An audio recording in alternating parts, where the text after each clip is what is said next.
if you're a collector of comic books, baseball cards, or toys, chances are you're familiar with the process of grading.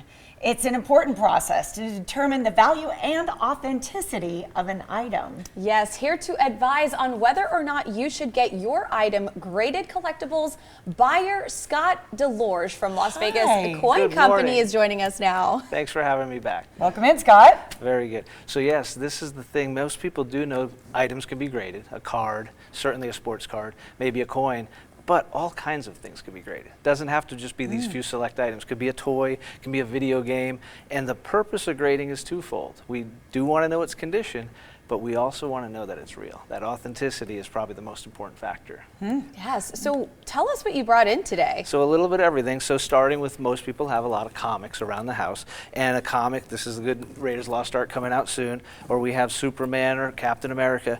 It might look like a perfect or mint copy until you start looking at it in the meticulous little details as a spine tick or a small tear, and somebody thinks it's mint, but until it gets graded, now this is a company called CGC, the premier company that grades comic books, they've assigned it now a number, 9.4.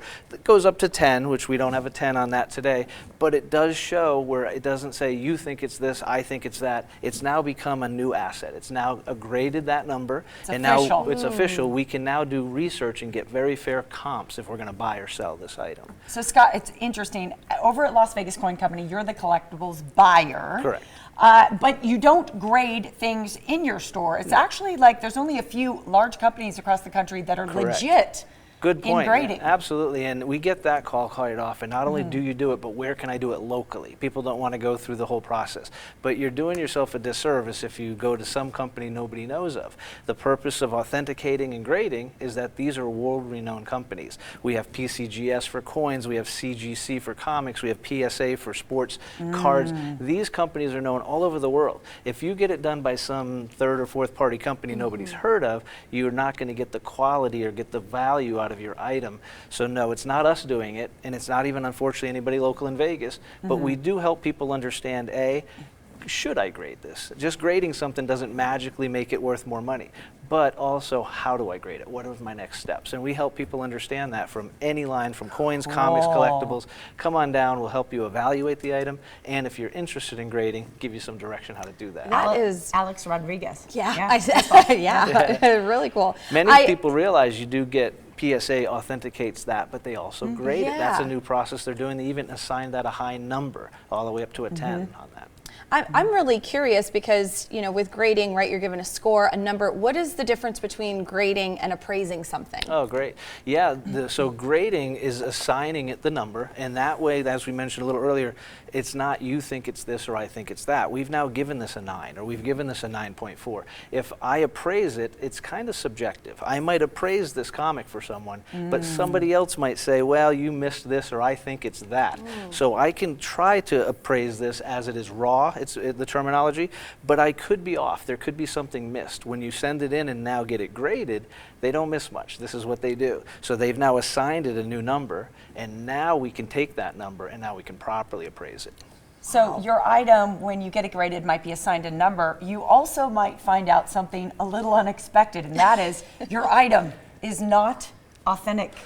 So not only might you not find out, I have unfortunately found out. So this is the Holy Grail. This is a Michael Jordan 86 Fleer rookie card. Or is it? Or is it? Because unfortunately, as this one got sent in, we found out after the fact it is not authentic. So this is a different one that came back, and this one is PSA professionally graded, and this one is authentic. So now we've got not the highest grade, or else this would be tremendous value, but it's still, this is a good reason why I like to show this. Even though it's not the highest grade, it has value. It has pretty significant value, in fact, because it's been assigned a grade. That means A, it's authentic, and then B, we can look up that number to see what today's market for that is. It's not just sports cards.